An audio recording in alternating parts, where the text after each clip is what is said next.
Entonces, Hadoop Distributed File System, el Hadoop Distributed File System, es el método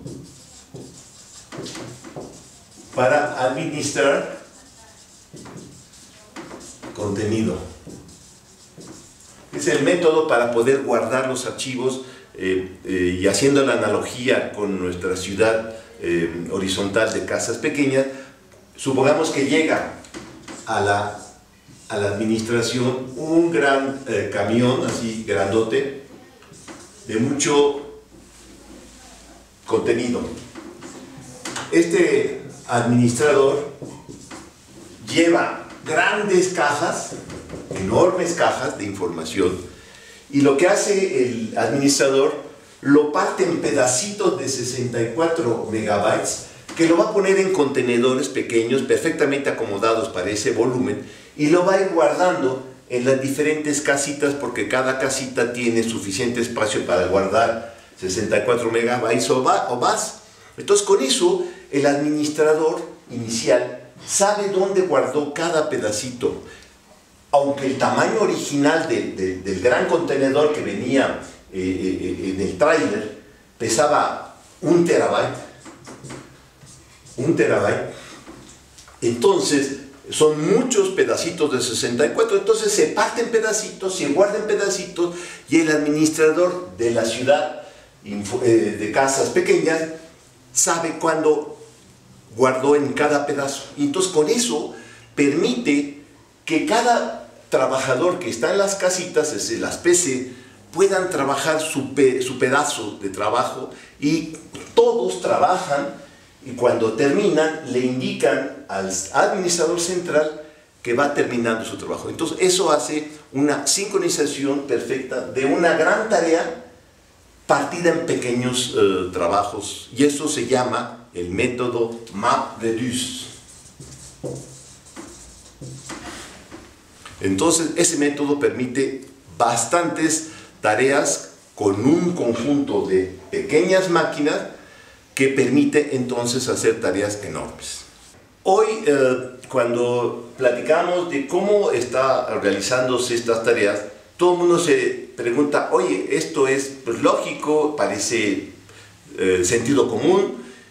Sin embargo, no se hacía así antes. Antes, digamos, en los años 80 hasta el 2000, estábamos trabajando con una filosofía de grandes máquinas, grandes administradores y sistemas de administración de mucho número de octetos, de gigas, de teras, pero todo centralizado. Entonces, si ya antes teníamos un equipo principal que se llama un mainframe, y a este mainframe conectado en red teníamos lo que se llaman los sistemas de administración en red, de almacenamiento y otros tipos de discos que venían un arreglo de discos con una tecnología muy sofisticada, pero todo controlado por una sola arquitectura. Y esto permitía y permite actualmente hacer grandes sistemas de data warehouse, de inteligencia de negocios, y esa es la arquitectura, digamos, hoy en día anterior al mundo Big Data Hadoop. Con este nuevo mundo, que es con equipos pequeños, muy numerosos, con discos no tan caros, poder hacer un procesamiento en potencia mucho más grande, porque podemos poner más equipos cuando se necesite. Pero otra cosa también sumamente importante, que es una cosa que se llama tolerancia a fallas. Entonces, la tolerancia a fallas se logra con este sistema con un método muy ingenioso que se llama de replicación. Uno de los elementos o características fundamentales de este nuevo paradigma o forma de hacer aplicaciones de gran escala con un gran número de datos, de fuentes de información, es la tolerancia a fallas. Y eso es uno de los conceptos básicos del diseño de este nuevo esquema de administración de contenido por red. La tolerancia a fallas, como su nombre y su semántica lo indica, es poder hacer sistemas que puedan permitir que una de las computadoras de los nodos de datos donde están guardadas la información pueda fallar, que pueda fallar un segmento de la red, pero obviamente que no falle. Este sí es el nodo administrador. Si el nodo administrador falla, eso es muy grave porque eso ya no sabe cómo está administrado. Entonces, este nodo sí es muy importante, que se llama un punto único de falla. Es muy importante, hay que protegerlo y hay que tener la mejor máquina en esto. Pero en las máquinas pequeñas, en las casas de un piso, puede irse la luz, puede desconectarse, puede caerse, puede pasar lo que ustedes quieran, no sucede nada. ¿Por qué?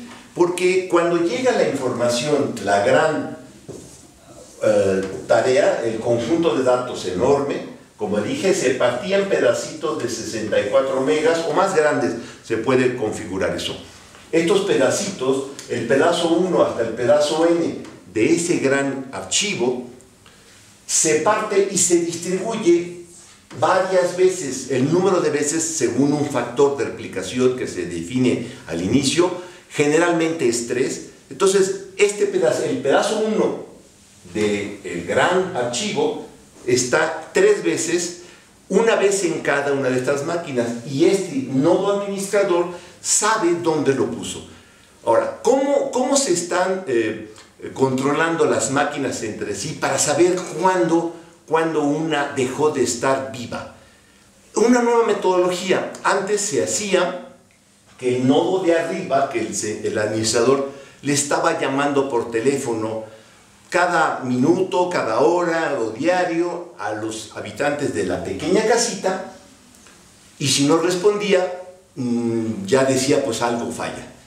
Sin embargo, ahora ya cambiaron la filosofía. Ahora ya no es el administrador central que hace esa tarea, sino cada nodo, cada pequeña casita, a ciertos momentos, cada hora, cada 15 minutos o cuando se defina, se le lanza una señal que se llama un latido de corazón.